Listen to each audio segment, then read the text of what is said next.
नमस्कार, मैं पवन खत्री और आप देख रहे हैं इंडिया न्यूज़ 10।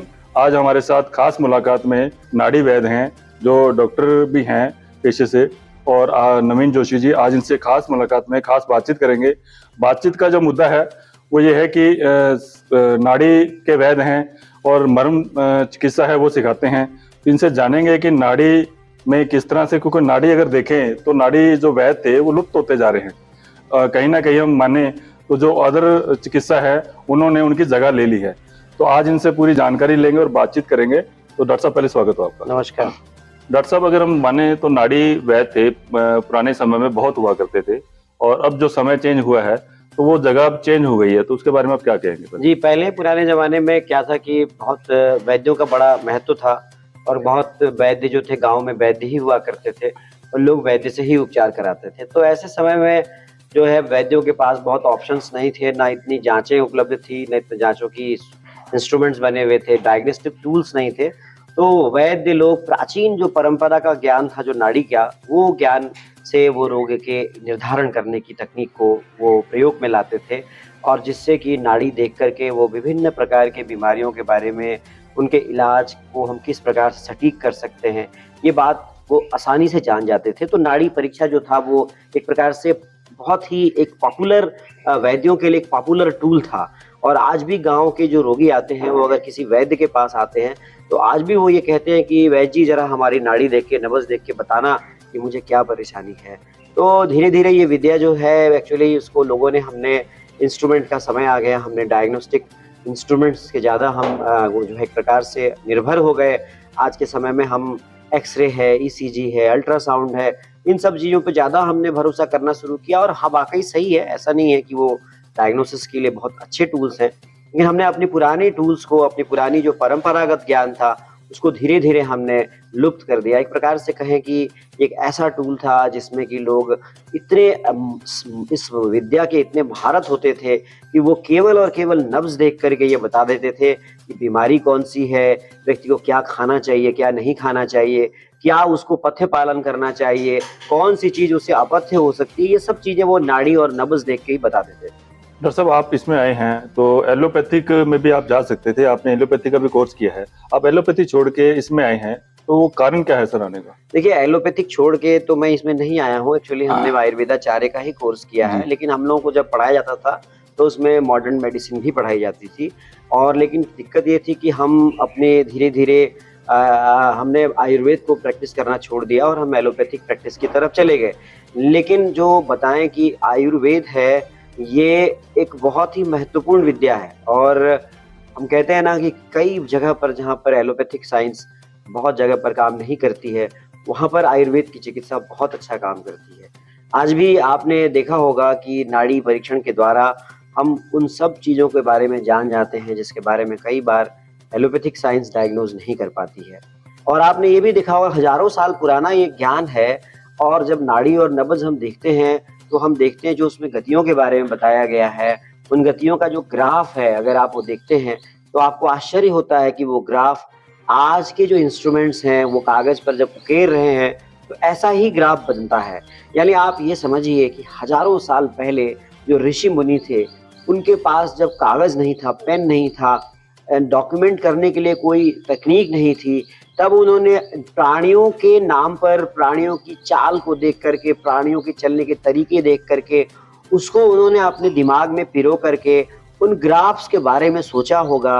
और मुझे तो ये लगता है कि अगर हमने इन सिद्धांतों को, जो प्राचीन सिद्धांत हैं, इनको अगर हमने वैज्ञानिक रूप से अगर हमने इस पर आगे काम किया होता तो शायद ये सभी इंस्ट्रूमेंट जो आपके सामने हैं, ये इंस्ट्रूमेंट भारत बहुत पहले बना चुका होता। सर, ये विद्या कहाँ से शुरू हुई और विद्या के निर्माण करने वाले कौन हैं? इस विद्या की शुरुआत हम कहते हैं कि वैद्यनाथ, हम सभी वैद्यों के नाथ भोले शंकर हैं, भगवान शिव हैं, महादेव हैं। वो सारी विद्याओं के, नाड़ी हो, मर्म हो, आप हम कहें कि और भी बहुत सारे रसशास्त्र है, आयुर्वेद की विद्या, इन सभी विद्याओं के वो एक प्रकार से सबसे पहले वो प्रचारक रहे हैं। और ये विद्या के, उन्होंने ही इस विद्या को सबसे पहले हम कहते हैं कि जो रावण तंत्र मिलती है, रावण की जो नाड़ी तंत्र की किताब मिलती है, या कणाद की जो किताब मिलती है, यदि आप उन सब किताबों के संदर्भ को भी देखेंगे तो उन सभी में ये मिलता है कि हमारे आराध्य, हमारे इष्ट भगवान शिव से हमने ये ज्ञान लिया है। तो कहीं ना कहीं ये सब ज्ञान, हम कहते हैं निरंजनम निराकारो एको देवो महेश्वर, निरंजन और निराकार एक ही भगवान महादेव, उनके द्वारा ये ज्ञान जो है वो पूरे विश्व में, संसार में इसको संप्रेषण किया गया है। एलोपैथी क्या आयुर्वेदा जो है एलोपैथी को चैलेंज करता है? देखिए, कोई भी हम किसी को चैलेंज नहीं करते। आयुर्वेद भी अपनी जगह पे बहुत अच्छी पैथी है, एलोपैथी भी अपनी जगह पे अच्छी पैथी है। बात ये होती है कि कौन सी पैथी कब काम करे। कभी कभी हम जो काम एलोपैथी नहीं कर पाती है हम आयुर्वेद से कर देते हैं, और कभी कभी आयुर्वेद जहाँ पर इमरजेंसी में या जहाँ पर शल्य क्रिया होनी है वहाँ पर एलोपैथी से बेहतर आपको कोई ऑप्शन नजर नहीं आता। तो हमारे यहाँ कहा गया है कि जो भी पद्धति, जो भी चिकित्सा का उपक्रम रोगी को लाभ दे वो चिकित्सा लेनी चाहिए। तो इस प्रकार से हमें सभी पैथियों को मिल करके एक प्रकार से मानव हित के लिए, रोग को ठीक करने के लिए ये उपचार करना हमारा उद्देश्य होना चाहिए। नाड़ी से आप देखते हैं किन किन रोगियों का आप उपचार कर सकते हैं, या कैसे बीमारी को कैसे पहचाना जा सकता है? बहुत अच्छा सवाल है आपका। नाड़ी जो है वो एक प्रकार से हमारे शरीर में जो बहने वाले 3 दोषों के बारे में बताती है, जो वात, पित्त और कफ के रूप में जाने जाते हैं। इसके अलावा नाड़ी में हम अंगों को भी देख सकते हैं, नाड़ी में हम शरीर के धातुओं को भी देख सकते हैं, रस, रक्त, मांस, मेद, अस्थि, मज्जा, शुक्र, इन सभी धातुओं को देख सकते हैं। नाड़ी में हम व्यक्ति की प्रकृति का असेसमेंट कर सकते हैं, नाड़ी में हम व्यक्ति के चक्रों को देख सकते हैं, नाड़ी में हम मर्मों को देख सकते हैं, नाड़ी में हम दोषों के भेदों को देख सकते हैं। तो नाड़ी बहुत व्यापक है। हम ये कह सकते हैं कि नाड़ी एक शरीर की कोशिकाओं के बारे में बताती है। नाड़ी से हम ये पता लगा सकते हैं कि आने वाले समय में इस व्यक्ति को कौन सी बीमारी होगी। नाड़ी देख करके हम ये बता सकते हैं कि इसको किस तरह से अपने खान पान में परिवर्तन करना चाहिए, कौन सी चीजें इसके लिए नुकसानदायक है, कौन सी चीज इसके लिए फायदेमंद है। ये सब चीजें हम नाड़ी से देख करके बता सकते हैं। तो कहने का अर्थ ये है कि कहते हैं कि नाड़ी जो है एक प्रकार से चिकित्सक के लिए जिस प्रकार से अंधियारा होता है, एक प्रकार से डायग्नोसिस करना, किसी रोग को निदान करना, तो नाड़ी जो है ना उसमें उजाले का काम करती है, प्रकाश डालने का काम करती है। तो नाड़ी की ज्योति से आप सभी प्रकार के रोगों की डायग्नोसिस कर सकते हैं। यहाँ तक कि जो वैद्य लोग हैं कई बार वो असाध्य या कष्ट से ठीक होने वाले रोगों में कंफ्यूज हो जाते हैं, और कई बार वो असाध्य रोग का इलाज करते रहते हैं और रोगी ठीक होता नहीं है। तो उससे क्या होता है, उस वैद्य की ख्याति में जो है वो कमी आ जाती है, क्योंकि रोगी तो पैसा देता रहता है।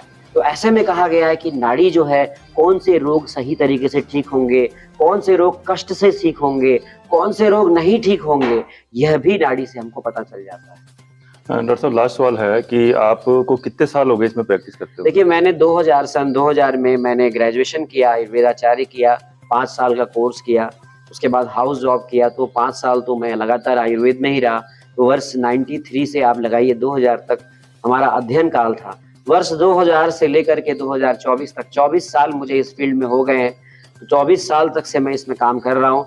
2005 में मैंने इसमें विशेषज्ञता हासिल की, मैंने MD किया। इसके बाद फिर मैंने लगभग आज 25 से 30 हजार लोगों को मैंने प्रत्यक्ष तौर पर नाड़ी और मर्म विद्या, जिसके बारे में अभी बात नहीं हुई है, मर्म विद्या भी एक बहुत अच्छी विद्या है, इसका मैंने बहुत सारे लोगों को ऑफलाइन और ऑनलाइन माध्यम से मैंने प्रशिक्षण दिया है। मेरे पढ़ाए हुए शिष्य जो है वो भारत में नहीं अपितु विदेशों में भी हैं और वो सीखते हैं इस विद्या का। तो लगभग 25 साल का मेरा एक प्रकार से पूरा अनुभव है इसमें, और मैं निरंतर यह कार्य कर रहा हूँ।